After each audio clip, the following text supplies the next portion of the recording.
নমস্কার, আপনাদের সকলকে স্বাগত জানাই রূপা মুখার্জি বেঙ্গলি চ্যানেলে। আমরা আগের দিন আলোচনা করেছি বাংলা সাহিত্যের বেশ কিছু প্রখ্যাত লেখকদের বিখ্যাত গ্রন্থের নাম।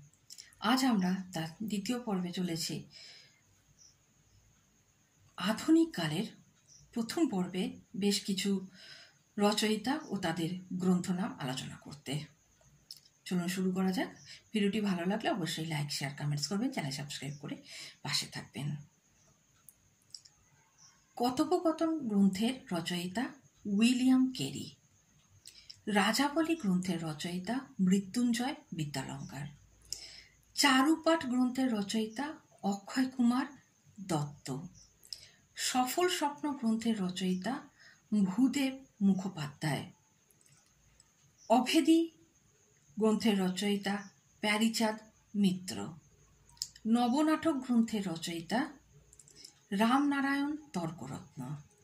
বিধবা বিবাহ নাটক গ্রন্থের রচয়িতা উমেশচন্দ্র মিত্র।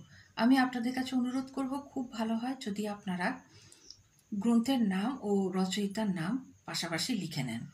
আর একটু কমিউনিটি পোস্টের দিকে নজর রাখবেন, সেখানে আমি কিন্তু বিভিন্ন ধরনের নোটস সময় সময় আপলোড করে থাকি। এছাড়াও শর্টসগুলোর দিকেও একটু নজর রাখবেন।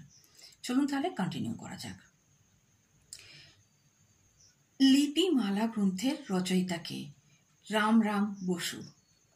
পুরুষ পরীক্ষা গ্রন্থের রচয়িতাকে হরপ্রসাদ রায়।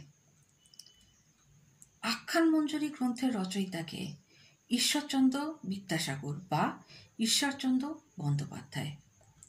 অঙ্গুরীয় বিনিময় গ্রন্থের রচয়িতা ভূদেব মুখোপাধ্যায়। কুলীন কুল সর্বস্ব গ্রন্থের রচয়িতা রামনারায়ণ তর্করত্ন। বাবু নাটক গ্রন্থের রচয়িতা কালীপ্রসন্ন সিংহ। কীর্তিবিলাস গ্রন্থের রচয়িতা যোগেন্দ্র গুপ্ত। যদি বলা হয় যে যোগেন্দ্র গুপ্ত রচিত একটি বিখ্যাত গ্রন্থের নাম লিখুন, তাহলে কি হবে? কীর্তিবিলাস। এভাবেই কিন্তু প্রশ্নগুলো একটু ঘুরিয়ে ঘুরিয়ে এরা দিতে পারে, তাই এই নিয়ে অযথা আতঙ্কিত হবেন না। চলুন তাহলে দেখা হচ্ছে আবার পরের ভিডিওতে। আজকে পর্যন্তই। ধন্যবাদ, নমস্কার।